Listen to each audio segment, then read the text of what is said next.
Our guardian, I'm at here in Forest Grove, Oregon. He travels the country testing police to see how they'll respond to his AR-15 assault rifle. He is within his rights, but is he crossing the line? We are asking the tough questions. Welcome to KOIN 6 News at 5:30. I'm Jenny Hansen. And I'm Jeff Gianola. We've been reporting on the Marked Guardian. He recently brought his demonstration to Oregon. He openly carried his AR-15 in Forest Grove, Hillsboro, Gresham, Portland, and other cities up and down I-5. But police say his methods really put a strain on resources. And parents tell us his tactics go too far. Tim Becker live in Selwood, where a similar incident just last year had police scrambling, didn't it, Tim? Yeah, Jeff, I mean, exercising one's Second Amendment rights can tax a lot of police resources, as you mentioned. I mean, it can drum up 911 calls.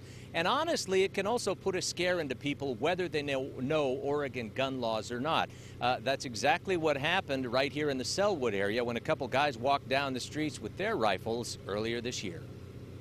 Hey guys, it's the Marked Guardian. You know, what he's doing is testing police response. Right. As he watches the video from Forest Grove, Selwood resident Bill Weiland recalls the similar scene here in January. I remember they were near a school, so the school ended up shutting down. So there's a lot more involved, I think, than what goes into just carrying a gun down and expressing your rights to do so. I just saw two guys walking down the street with assault rifles on their backs. 911 calls poured in, and police questioned the men who were acting legally and wanted to educate the public, they said.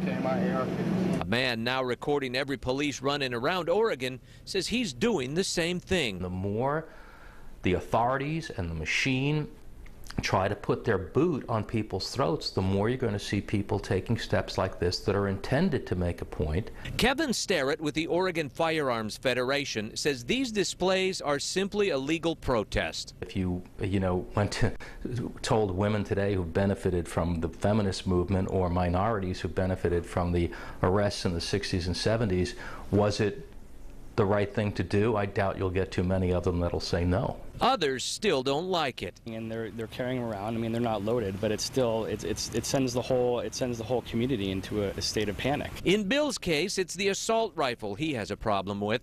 He says an openly carried, less powerful firearm might be the way for one to exercise their Second Amendment rights. As far as assault rifles and what they've done and how many people they've killed in this country, to openly carry them in public, it's worse than going into a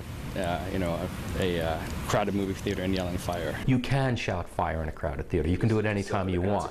You suffer the consequences, but gun control laws are intended to make you suffer consequences before you've done anything.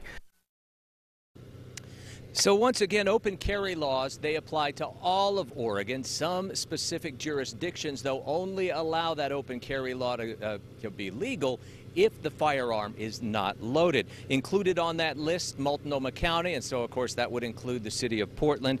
Also, the cities of Astoria, Beaverton, Salem, and Tigard, to name a few. Reporting live in Selwood, Tim Becker, KOIN 6 News.